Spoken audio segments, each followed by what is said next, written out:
আমাদের সঙ্গে আছেন বিখ্যাত অভিনেতা পাল্টিবাজ শ্রী নরমব্রত চ্যাটার্জি। নমস্কার নরমব্রত বাবু, ফার্স্ট নিউজে আপনাকে স্বাগত। আপনি শুনতে পাচ্ছেন আমার কথা?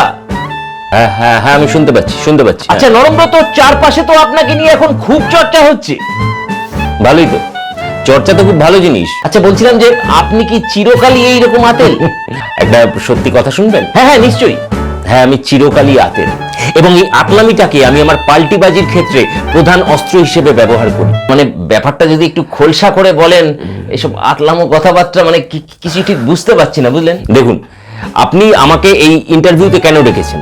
না, আমি একজন গ্রেট পাল্টিবাজ, আমি অতীতেও পাল্টি খেয়েছি, আবার ভবিষ্যতেও পাল্টি খাবো বলে প্রস্তুতি নিচ্ছি, এই জন্যই তো। হ্যাঁ মানে তাহলে শুনুন, পাল্টি খাওয়াটা কিন্তু একটা আর্ট, বুঝলেন? এটা যার তার কম্য নয়। আর অধিকাংশ মানুষই এই পাল্টিবাজদের খিস্তি করে, কারণ তারা পাল্টি খেতে পারে না। এই পাল্টি খাবার জন্য আপনাকে একদম নরম হতে হবে আমার মতো। মানে নরম মানে একদম মাটির দলার মতো, বুঝলেন? মানে যেই পাত্রে যেই দলেই যাবে সেই দলেরই আকার ধারণ করবে, বুঝতে পারছেন আপনি? এই ধরুন কয়েক বছর আগে আমার শরীরে টকবগে লাল রক্ত নিয়ে আমি যখন তোলামুলে ঝাঁপালাম, তখন কিন্তু আমি আমার আটলামোটাকেই প্রধান অস্ত্র হিসেবে ব্যবহার করেছি। সেটা কিরকম?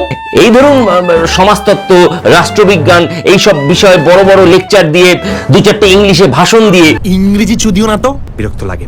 তারপর আমি বললাম যে বর্তমানে কেন্দ্র এবং রাজ্যের যে রাজনৈতিক মতপার্থক্য, এই মতপার্থক্যে আমি একজন বাঙালি হিসেবে রাজ্য সরকারের পাশে থাকাটাই আমার কর্তব্য হিসেবে মনে করছি।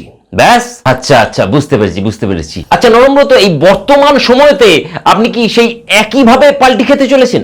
না, মানে এখন পাবলিক ঠিক আটলামোটাকে পছন্দ করছে না, তাই আমি আটলামোর সঙ্গে বেশ খানিকটা ইমোশনও পাঞ্চ করে দিয়েছি। সেটা কিরকম শুনবেন? দাঁড়ান, অ্যাকশন। আমি আমার সন্তানের মুখের দিকে তাকিয়ে দাঁতে দাঁত চেপে বলতে বাধ্য হয়েছি যে হ্যাঁ, আমি চটি চট, আমি চটি চট। নরমব্রত, এই কবছর চুটি চাটতে চাটতে আপনার জিভ নিশ্চয়ই খুব ক্লান্ত। আমরা আপনার জিভের সুস্থতা কামনা করি। বর্তমানে রাজ্য রাজনীতি থেকে চটি চিরতরে বিদায় নিয়েছে, তাই আপনি আপনার জিভটা জিভ ছুলুনি দিয়ে ভালো করে পরিষ্কার করে নিন। আপনি ভালো থাকবেন, সুস্থ থাকবেন। নমস্কার।